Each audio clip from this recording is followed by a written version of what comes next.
What's going on, family? Welcome to another episode of the Tariq Nasheed Radio Show, and I'm your gracious host. My name is Mr. Tariq Nasheed, also known as King Flex, also known as Tariq Nasheed, ladies and gentlemen, and I'm so glad to have everybody tuning into today's show.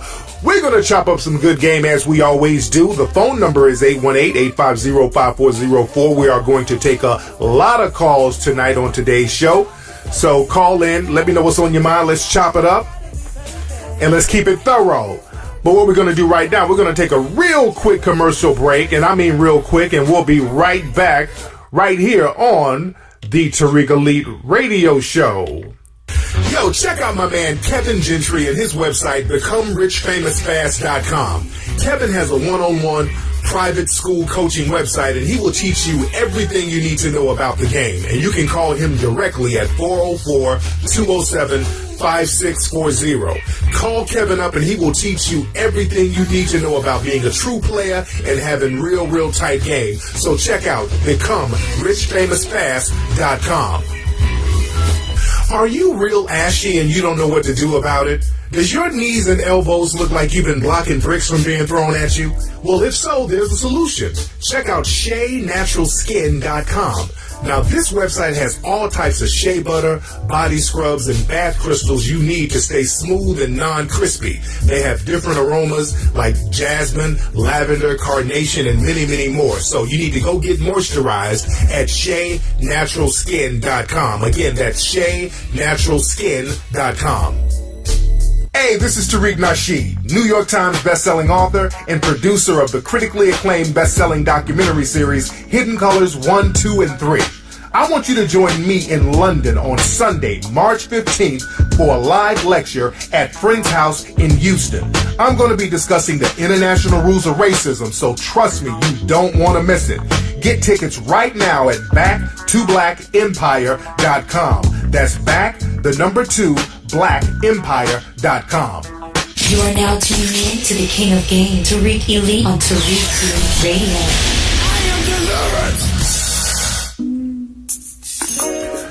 What's up, family? We're back right here on the Tariq Nasheed Radio Show.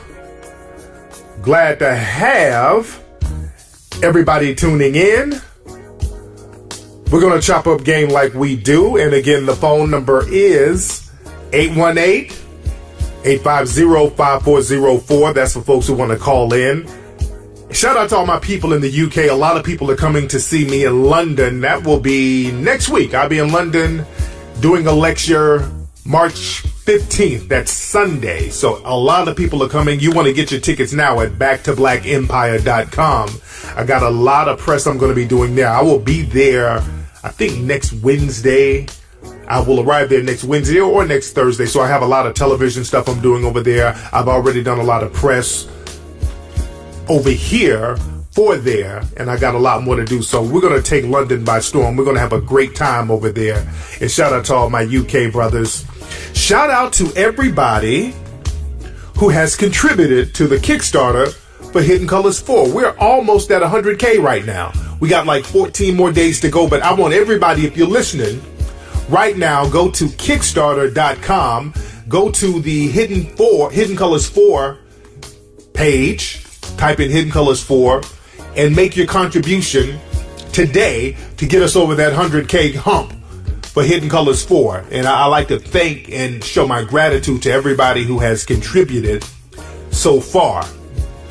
Hidden Colors 4 is going to be a doozy. As a matter of fact, we're doing some filming for Hidden Colors 4 this weekend. I'm going out of town. I'm going to Texas this weekend to do some filming for Hidden Colors 4. So I've got a lot of stuff I'm juggling. But again, go to either Kickstarter.com or you can go to HiddenColorsFilm.com to make your contribution to Hidden Colors 4. And you can do that right now, ladies and gentlemen. Let's see who we got on the phone. We got a lot of folks calling up. Speaking of Texas, seem like we got somebody from Texas calling right now. Let's see who we got. What's up? Who's calling?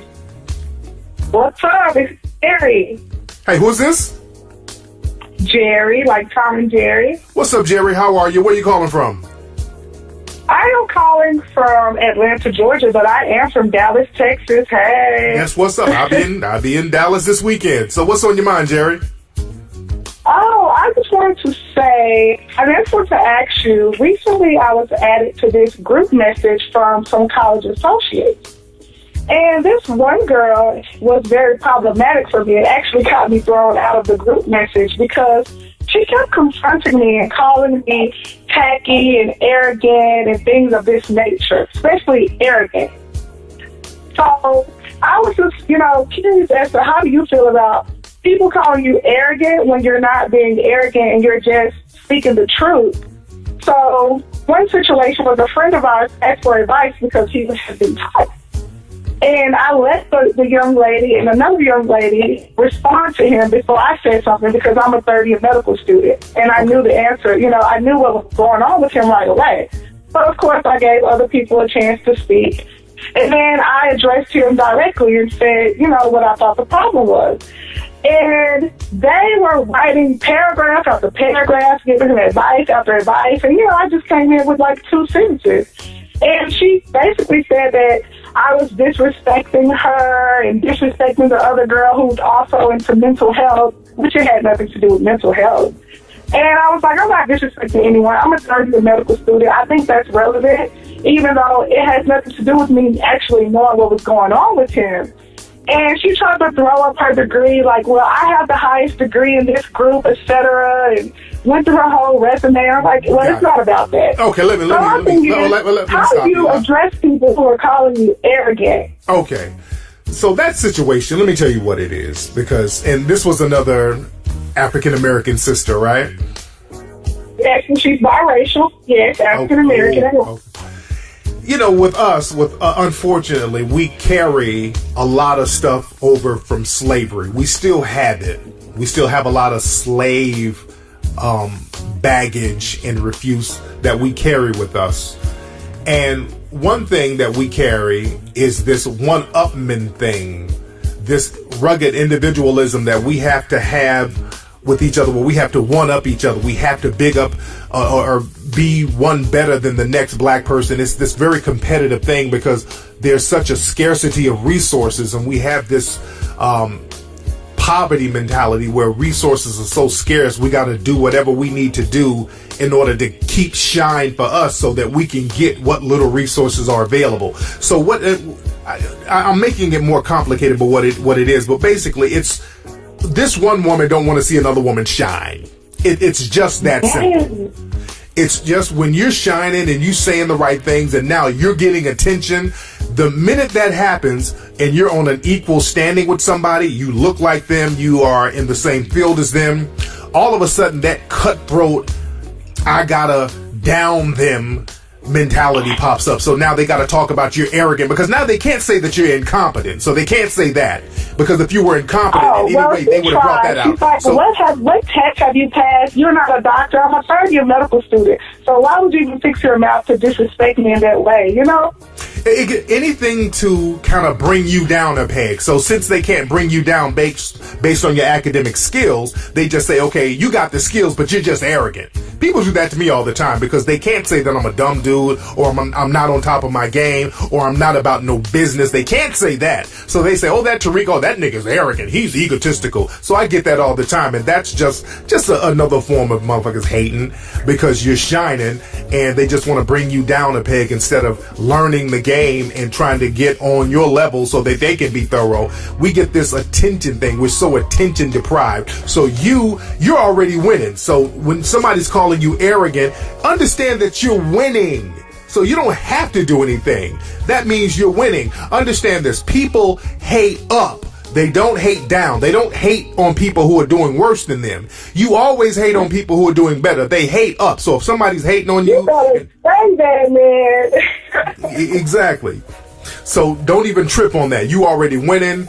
So that woman is not a threat to you. Now she's threatened by you. You understand? And I say keep on being a threat and you keep on being thorough, because when you're thorough, people are going to look at her and watch her hating and she's going to just fall off in the eyes of her peers. So you ain't got nothing to worry about. Oh, man, I sure do appreciate that, because that was just bothering me. Like, why would you say that? Even after she gave me her resume, I was like, you know what? I salute you. You're definitely someone that I admire. I'm not taking anything away from you. So what is it that you want me to say or to do? Yeah, just keep doing you, because you're already winning. And the more she keeps hating, the peers are going to look at her and be like, okay, you on something else and we ain't messing with you. But they're going to still rock with you. But thank you for the call, dear. All right. Let's see who else we got on the phone. But like I said, people hate up. They don't hate down. What's going on? Who's calling? What's going on, family? It's AJ from Florida. AJ from Florida. How you doing, AJ? What's on your mind? I just wanted to ask you a quick question real quick. Go ahead, fam.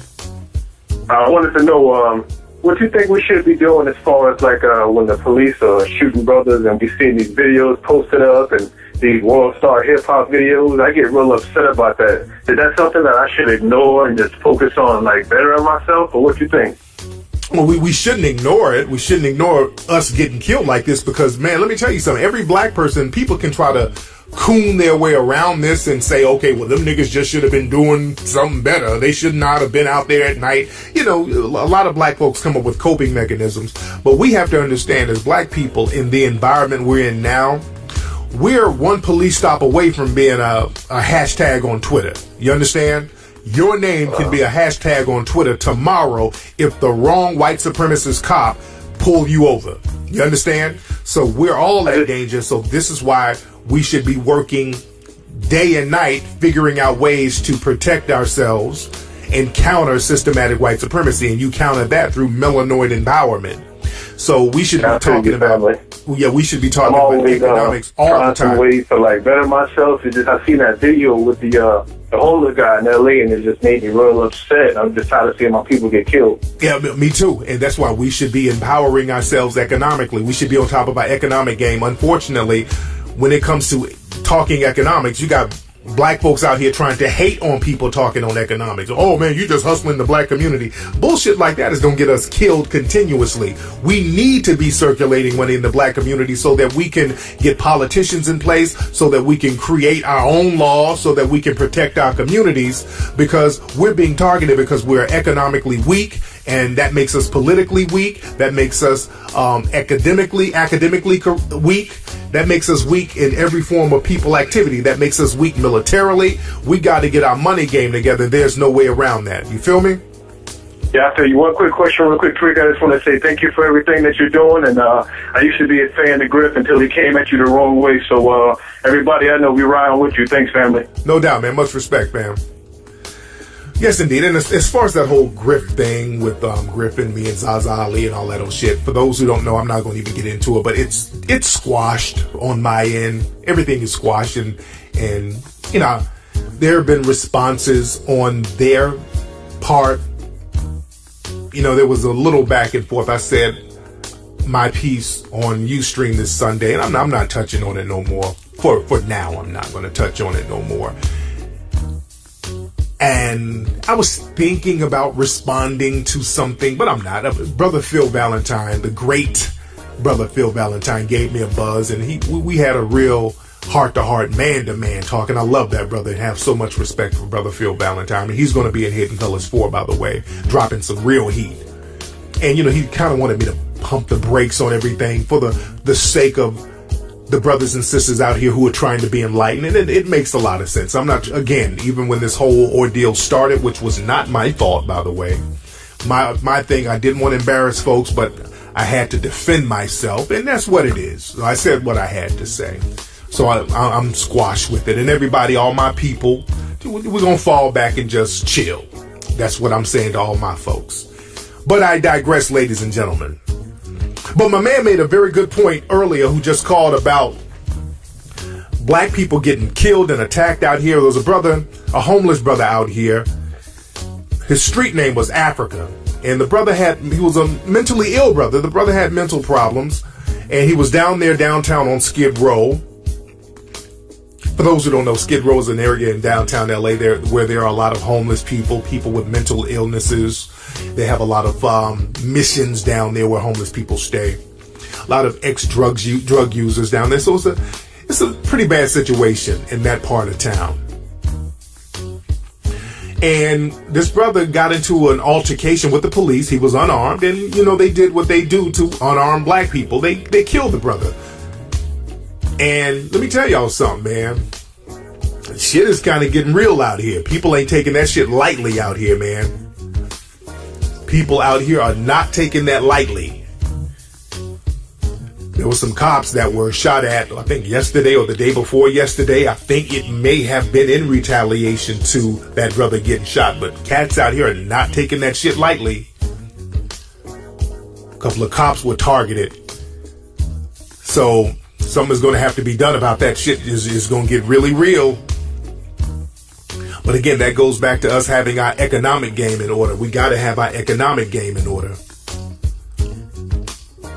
And one thing I didn't like with this brother, the homeless gentleman, he was killed. He was unarmed.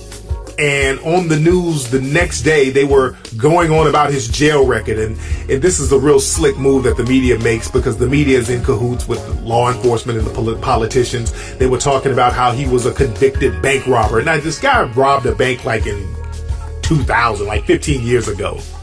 But they kept bringing that up as if that has something to do with him getting killed on the streets while he was unarmed. They kept using convicted bank robber, such and such, convicted bank robber. They kept using that term to criminalize the man, to justify him getting killed. Same thing they did with Mike Brown. They kept showing that video of him getting into the altercation at the convenience store. They always do that with us.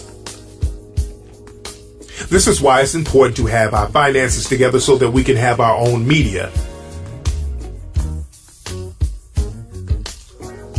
But the shit is getting real out here.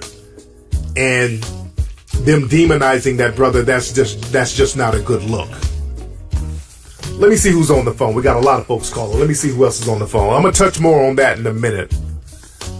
What's up? Who's calling? Yo, what's going on, Tariq, man? This CeeLo's, man, calling from Georgia. Hey, man, what's on your mind?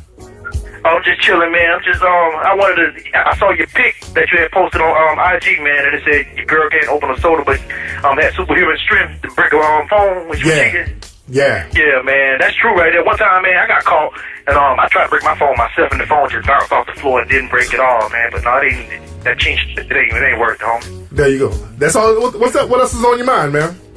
Oh, I'm just chilling, man. Like right now, I'm at work. I work at a radio station. I'm live on the air with you, homie. What radio station you work at? I work at WHGH 840 in Thomasville, Georgia. There you go, man. Shout out to everybody in Thomasville, Georgia. I hope y'all got Hidden Colors 1, 2, and 3. Go to hiddencolorsfilm.com to get that now. That's a bet, man. I got all your stuff, man. Want to give you a shout out, man. Congratulations on your newborn and you and TJ, homie. Thank you very much, man. Thanks for the call, fam. Yes, indeed. Let's see who else we got. What's up? Who's calling? Yo, what up, Tariq, man? This Pimpin', man. What's up, Pimpin'? How you doing, fam? Oh, man, I'm chilling on it, man. Where you calling from? Little Rock, Arkansas. Out there in Little Rock. What's on your mind, man? Hey, man, I just wanted to know, man, am I wrong for just trying to charge this chick to the game, man? So usually I have chicks kind of compensate, man, for me just kicking it with them, man. I don't just like kicking it with a chick for GP, man. Like, I make this chick pretty much, she either gonna shit or get off the pot, man, fucking with me, man.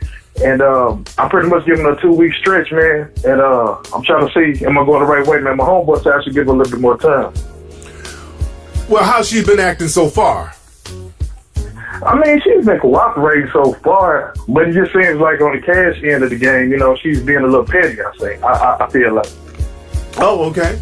Well, the thing is that when you deal with anybody, they know what they're doing, they know what they're not doing. And sometimes when you give them an ultimatum, man, you got to fall through 100% with the ultimatum. That's with anything you do. So yes, when you say, I'm giving you a couple of weeks time to do this or that, just like with any employee or anything, sometimes people are going to test and see how thorough you're going to be, and they can kind of feel whether you're bluffing or not, because you got to have a look in your eye like you dead serious that you're going to charge this situation to the game if somebody's not coming correct. So sometimes people might play dumb and just kind of wait you out just to see how thorough you are. So you got to have in your heart of heart the ability to really charge this person to the game. You feel me?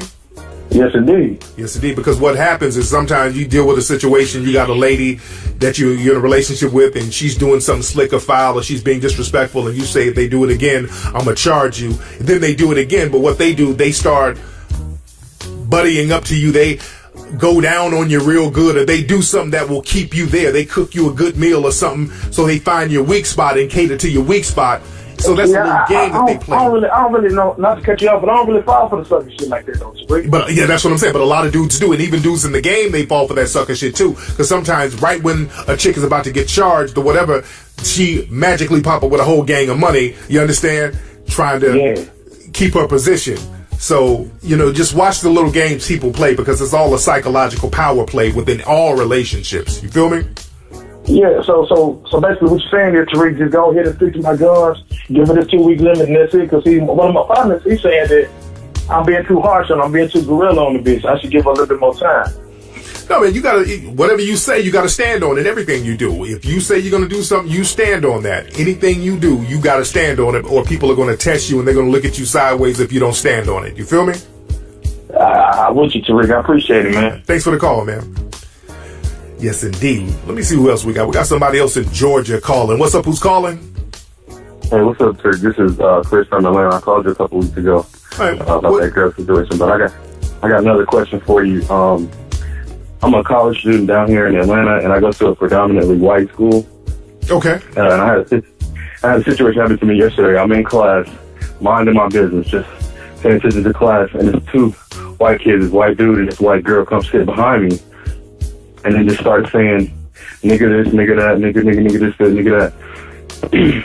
And, you know, it initially just got me angry, and I was really just wondering how you think I should deal with situations like that in school. Okay.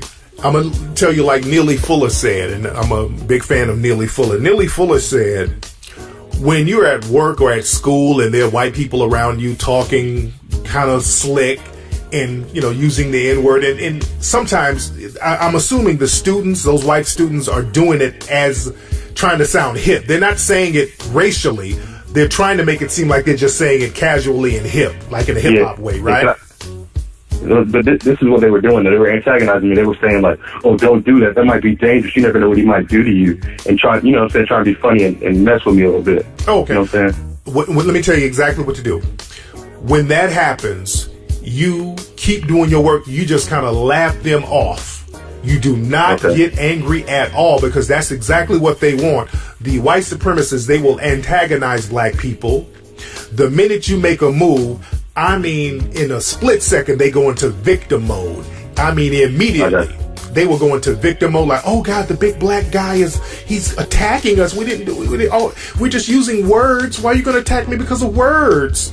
They'll play that role. So what you do, you keep it real cool and you don't get offended at all. And when you don't get offended, that's going to make them nervous, because now they put themselves out there and they look like the assholes. And if they keep on doing it, other white people at that school and at the job or whatever, they're going to check them. You understand? Okay. So just let them hang themselves. When you already got them, when you're at a job or a school and there's a white person talking some racial shit, you already got them. You just kind of sit back and let them fall off. See, what we want to do, because we hear somebody say something racial and slick, we want swift justice. We want to get in their ass right then and there. Then we end up getting fired or expelled or whatever. I learned that as a kid. When I was in school, when I was in the 2nd grade, there was a kid named Lee who used to say all types of little crazy racial shit to me. Little blonde-haired white kid would say, niggers are from Jupiter, that's why they're stupider. He would say all types of little shit.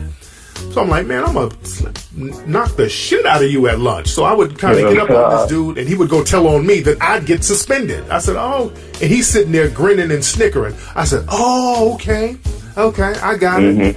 Okay, so I'm going to change. At that point, in the 2nd grade, I understood the game from that point. I said, okay, I'm about to learn the ins and outs of how racism works. I learned this in the 2nd fucking grade. That's why I'm thorough about it now, and that's why I'm still on that, because I had to learn how to maneuver past that and not get caught up in a trap. I got trapped, and we still get caught up in these type of traps to this day. Don't you get caught up in that trap. Let them keep talking that bullshit so they can end up getting fucked up in the game. You feel me?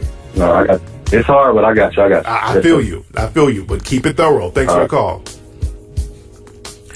Yeah, when somebody's doing all that nigga talk or whatever, even if they just keep on doing it, whatever you do, don't get mad. Don't get mad.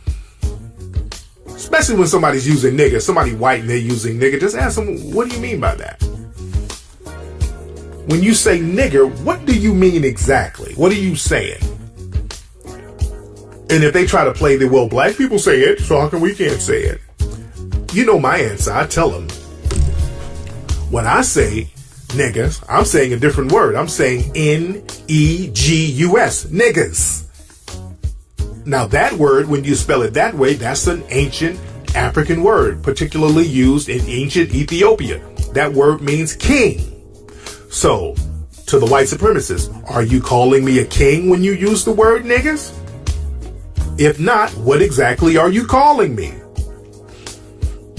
You got to know how to handle these white supremacists with words. Because they use these little words and these little codes, and that's how they get you. You got to know how to fight back with that. Your word game has to be on point, just like with the gentleman who called early. And that's the theme for today's show, as you see, how to handle situation with words and follow through with your words. When you say something verbally, you have to follow through with it. My man called earlier and said, hey, man, I gave a girl an ultimatum. Now, the fact that you have to give out an ultimatum in a relationship, that's already somewhat of a problem there. Because now that means that they're doing something that they're not supposed to be doing, and you verbally let them know that you're not comfortable with them doing what they're doing. So now that you have to give an ultimatum, now you're going to have to stick by your words. And after a while, you're going to have to act on your words. And if you say you're going to do something, you're going to have to do it. And also, when people use words against you to try to draw you into action, you have to not fall into that trap. And that's what a lot of the white supremacists will do. They will say little slick stuff to draw you in. That's why the white supremacists, they love getting online and making up all of these fake screen names so they can use a lot of words to get black people riled up. That's a pastime with the white supremacists, getting black people riled up on the internet by saying little derogatory things and making little white supremacist statements. So we got to stop falling for those traps and have your word game in order. Your words are very, very important. And when you use words, you got to know how to use your words as weapons to a certain degree. Because when you know how to shut people down verbally, that's a threat. They look at you as a threat. When you're able to shut somebody down, and I just did an interview with the Epoch Times newspaper. Shout out to the Epoch Times. Now, the Epoch Times, that's a big international newspaper. They're in like 35 countries. And they were asking me questions about racism. You guys can check it out at epochtimes.com. And also, you can go to my Facebook page and see this article. Very good, in-depth article. The reporter was a white guy, real cool, from the UK. And we had a very in-depth conversation about race and white supremacy and how people understand it and how people don't understand it. We had a very deep conversation. And we were talking about the code words that are used by the white supremacists and how words and certain things are used to draw people into action. And see, we fall for traps, just like my man was about to fall into a trap at his school with these people saying this little slick stuff to him verbally. He was about to fall into that trap. Because like I said, the minute that man acted on anything they said, they had him.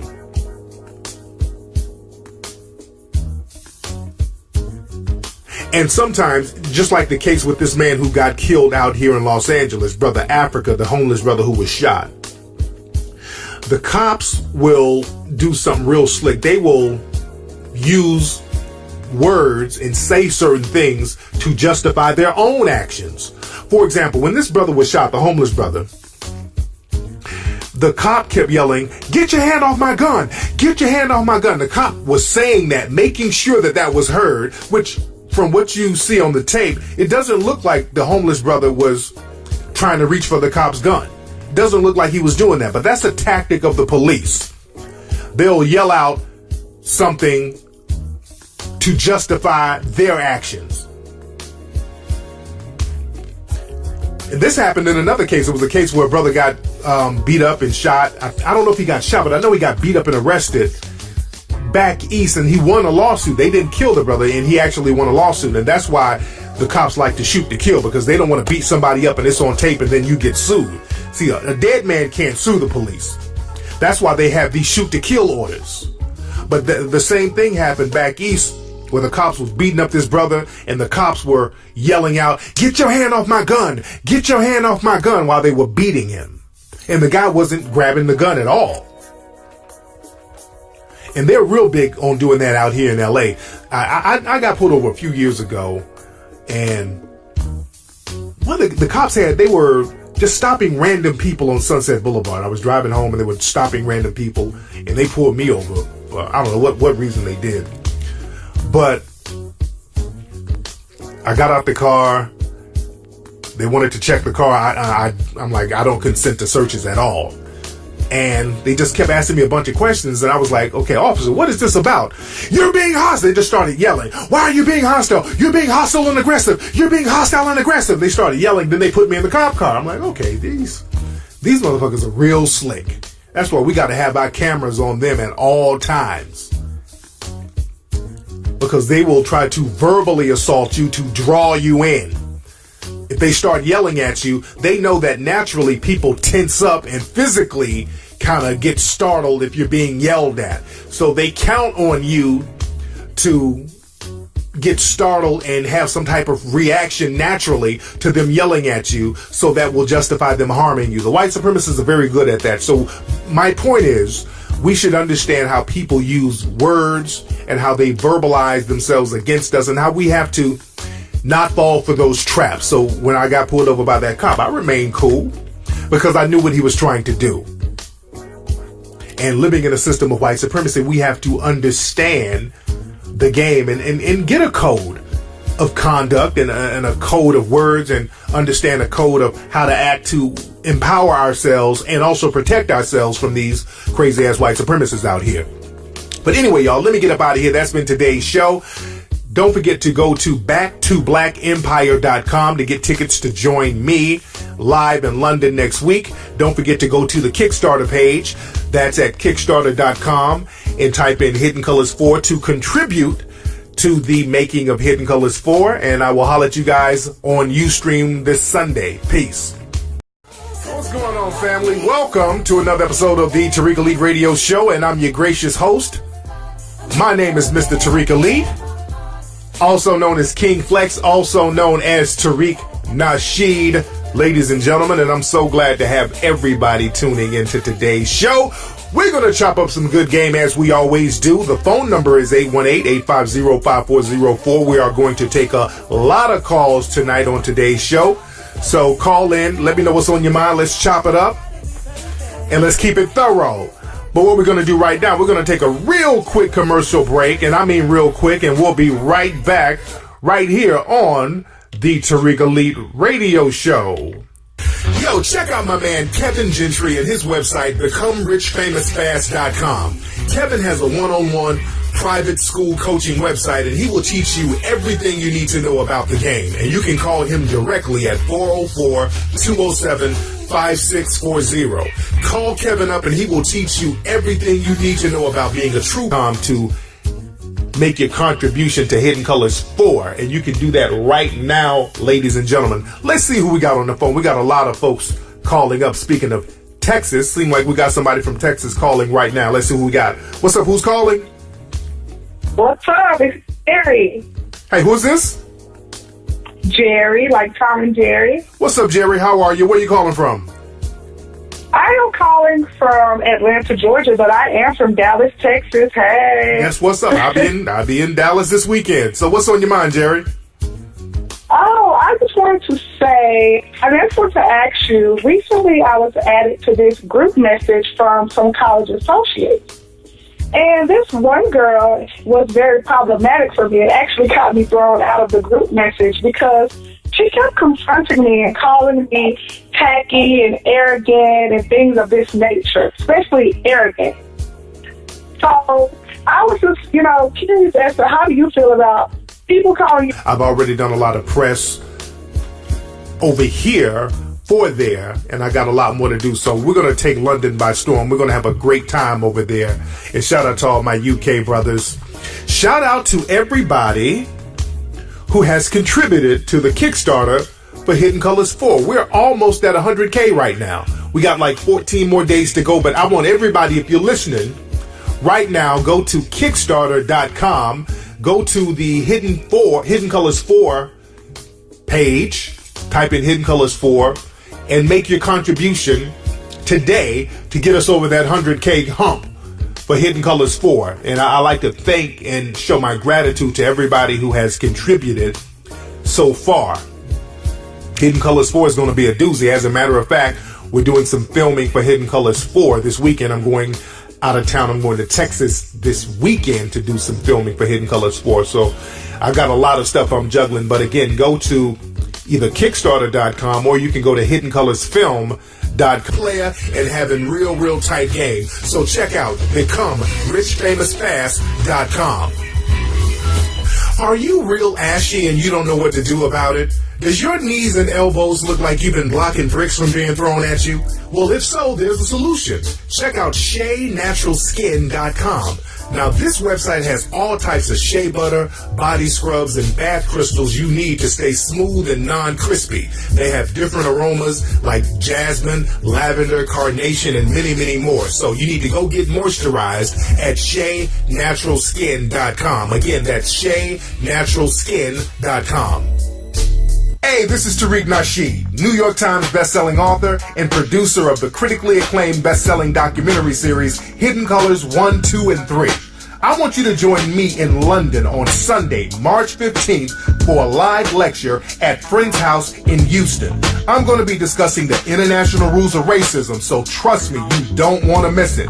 Get tickets right now at backtoblackempire.com. That's back2blackempire.com. You are now tuning in to the King of Game, Tariq Elite on Tariq Elite Radio. I am delivered. What's up, family? We're back right here on the Tariq Elite Radio Show. Glad to have everybody tuning in. We're going to chop up game like we do. And again, the phone number is 818-850-5404. That's for folks who want to call in. Shout out to all my people in the UK. A lot of people are coming to see me in London. That will be next week. I'll be in London doing a lecture March 15th. That's Sunday. So a lot of people are coming. You want to get your tickets now at backtoblackempire.com. I got a lot of press I'm going to be doing there. I will be there, I think, next Wednesday. I will arrive there next Wednesday or next Thursday. So I have a lot of television stuff I'm doing over there.